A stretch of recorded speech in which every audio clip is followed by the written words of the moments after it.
বাংলাদেশ জাতীয়তাবাদী দল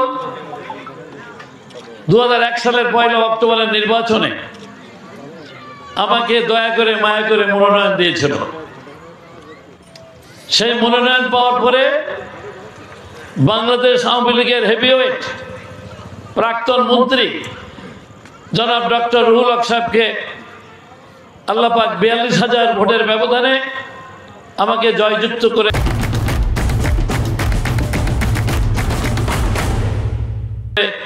কালীগঞ্জ দেবটার 17টা ইউনিয়নের মানুষের কাছে পাঠিয়েছিলেন।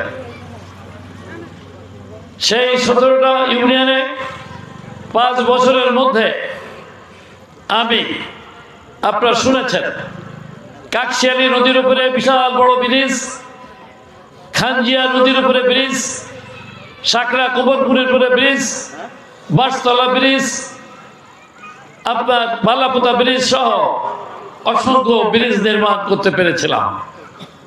কাজী Alauddin degree college, Kazi Alauddin high school, Naota college, DRM college, দেবটা কলেজ সহ অসংখ্য কলেজ শুরু করেওছিলাম, এমপিওভুক্ত করেছিলাম, আর ভবন নির্মাণ করেও দিয়ে এসেছিলাম। এবং পার্লামেন্টে বারবার বলে বলে কালীগঞ্জে আপনার ফায়ার ব্রিগেড স্টেশন এনেছিলাম। একটি কাঁচা রাস্তা খুঁজে পাবেন না। আমার জন্মস্থান মৌতলা ইউনিয়নে আপনারা বিলের মধ্যেও যদি কোনো পিসির রাস্তার বাইরে কোনো রাস্তা পান, আমি রাজনীতি করব না। শুধু তাই নয়, আমার তৎকালীন নির্বাচন এলাকা বর্তমান 12টা কালীগঞ্জ উপজেলার ইউনিয়ন আর দেবাটার 5টা ইউনিয়ন। এই 17টা ইউনিয়নে আমার সনাতনী ভাইদের এমন কোনো মন্দির নাই প্রতি বছর একবার করে আমি তাদের উন্নয়নের জন্য বরাদ্দ দেই নাই। শুধু তাই নয়, প্রত্যেকটা দুর্গা পূজার সময়, প্রত্যেকটা দুর্গা পূজায় 27.5 মণ করে আমি সরকারি চাউল দিয়েছিলাম আমার ব্যক্তিগত তহবিলের বাইরে, এবং অসংখ্য ঢেউটিন দিয়েছিলাম তাদের মন্দিরগুলো নির্মাণ করার জন্য। সবচেয়ে বড় কথা, আমি একজন মা একটা শিশুকে কোলের মধ্যে রেখে যেভাবে হেফাজতে রাখে, তার নিরাপত্তা দিয়ে রাখে, আমি আমার নির্বাচন এলাকায় আমার সনাতন ধর্মী ভাইদের, আমি অবশ্যই হিন্দু বৌদ্ধ খ্রিস্টানদের সেইভাবে রেখেছিলাম। কোনো দিন, কোনো সময়, কোনো অবস্থায় কোনো সরকারি কর্মকর্তা, কর্মচারী, পুলিশ এবং কোনো সন্ত্রাসী বাহিনী দিয়ে তাদের পরে আমি অত্যাচার, নির্যাতন, নিষ্পীড়ন করতে দিই নাই। আমি কথা দিয়ে যাচ্ছি, ওই 5টা মিলে আর কোনো সমস্যা থাকবে না ইনশাআল্লাহ। অসংখ্য কালভার্ট আপনাদের প্রয়োজন। কালভার্ট তো কোনো বিষয় না। কাকশিয়ালী ব্রিজ যদি করতে পেরে থাকি, আপনাদের অসংখ্য কালভার্ট করে দিয়ে পানি নিষ্কাশনের ব্যবস্থা করে দিতে পারবো, যাতায়াতের ব্যবস্থা করে দিতে পারবো।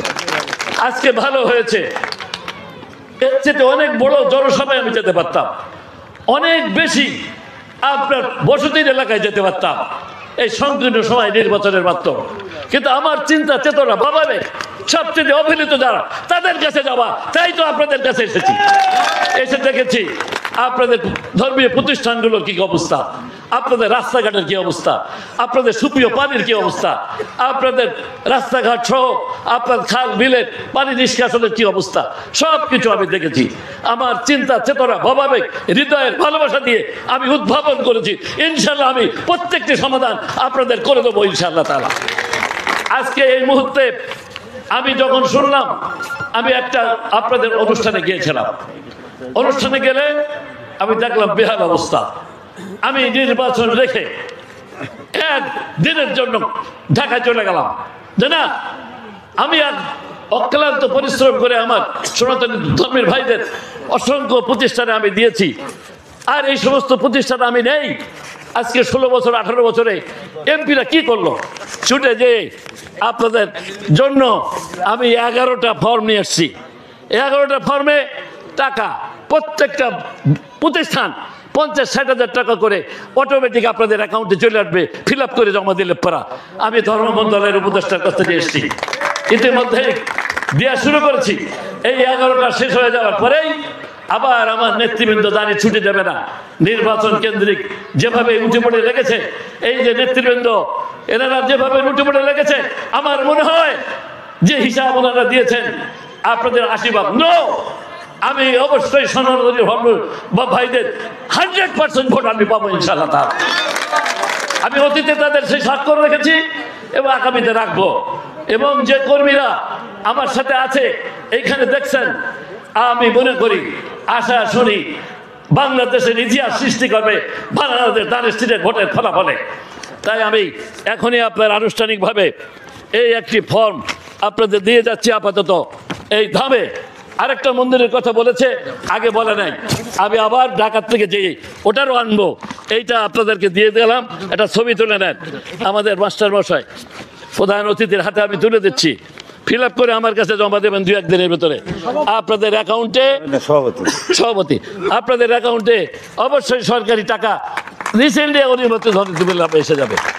ফিরে পেয়েছি, তার পক্ষে ধানের শীষে আমরা ভোট দেবো, যে ভোট আমরা 18 বছর দিতে পারি নাই, এই ওয়াদা আজকে আমরা করবো বলে আপনাদের সবাইকে আন্তরিক শুভেচ্ছা এবং ধন্যবাদ জানিয়ে, আমার ভালোবাসা জানিয়ে আবার আপনাদের সামনে দেখা হবে। আবার অনেক কিছু অনুদান এবং আপনাদের বরাদ্দ নিয়ে হাজির হব এই আশা করে আমার সংক্ষিপ্ত আলোচনা শেষ করছি। আল্লাহ হাফিজ, আলহামদুলিল্লাহ।